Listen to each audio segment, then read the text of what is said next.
5 mistakes that first-time homebuyers make, or for that matter, really any homebuyer can make some mistakes. In my practice, I love to be very educational and hold your hand all the way through the process. And I think part of that is giving you a few tips up front before the process even gets started.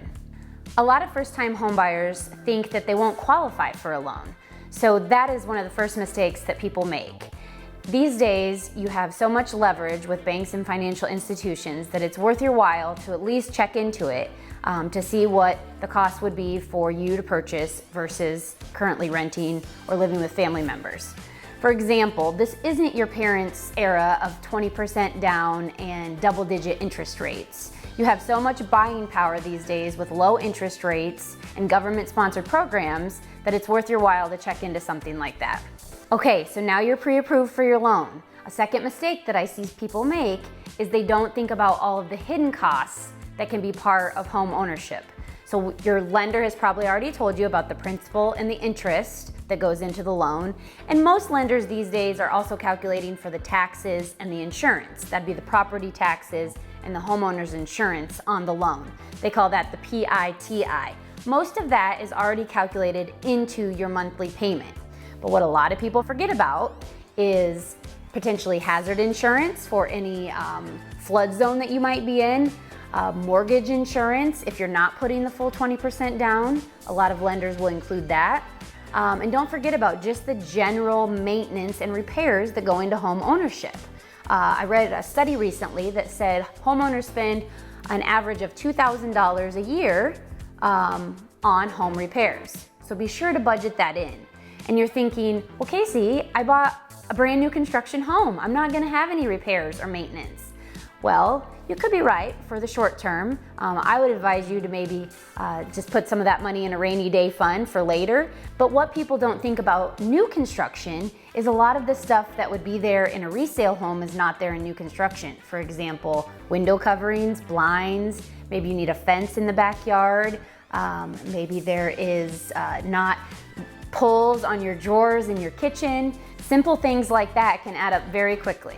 Something else that I see buyers do, and this just isn't just first-time home buyers, this is buyers across the board. They're driving around a neighborhood, they see a sign in the yard, they get super excited, and they just want to call the number on the sign and see the home as quick as possible. That agent could be a wonderful agent and have your best interest at heart, but it's human nature that agent is representing the seller. The agent is being paid by the seller. So before you call a number on the sign, I would advise you to research who that agent is representing. In most cases, the number on the sign is representing the seller. So I would encourage you to vet out a real estate agent of your choice, somebody who is referred to you by friends or family or Google reviews, or maybe it's somebody referred to you by your lender, but somebody that you personally have chosen and hired to work for you. And you might ask, well, Casey, if you're listing a house and somebody calls the number on your sign, would you help that buyer? Well, I believe, in all fairness, it can't go both ways. I would refer that sign call to somebody else in my office, and we'd have a mutual agreement about how everybody was getting paid, and so that the representation is clearly defined in separate categories. Because like I said, it is just human nature that it's really hard to represent both sides in a transaction. So another common mistake that I see first-time homebuyers make is thinking that the home that they're moving into is going to be perfect. You know, just waiting for that unicorn to pop up that's their dream home. And I'll say for a couple reasons, that's really hard to find. I'm not suggesting that you lower your expectations, but I am suggesting that you go into it with more of an open mind. I always ask buyers, on a scale of a 1 to 10, where does this house fall on your wish list?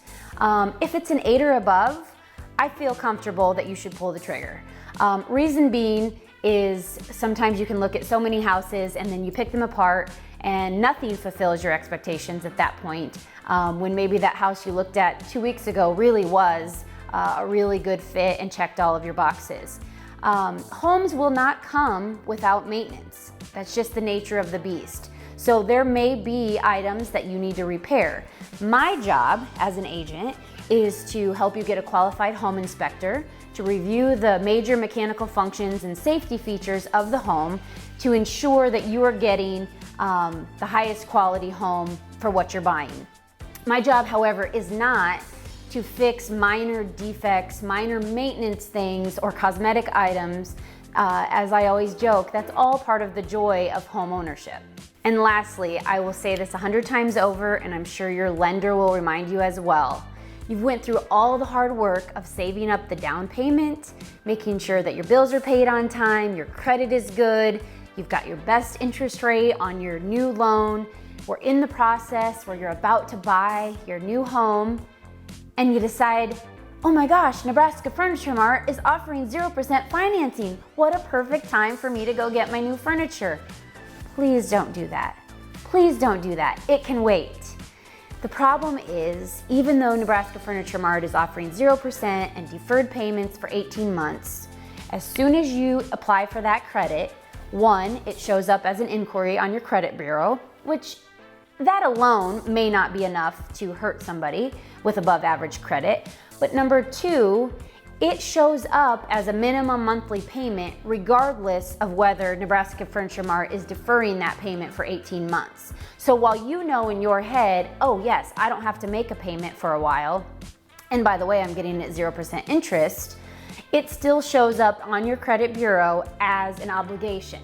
And how that can hurt you is because the lender is using a calculation of your debt to income ratio, often referred to as your DTI, and when that is above a certain percentage, they no longer can offer you the same loan terms as they once did. So please do not take out any new credit or for that matter, any large deposits into your bank account during the loan process. I hope you found that information useful. I enjoy educating my clients, and I hope you find value in somebody that does that as well.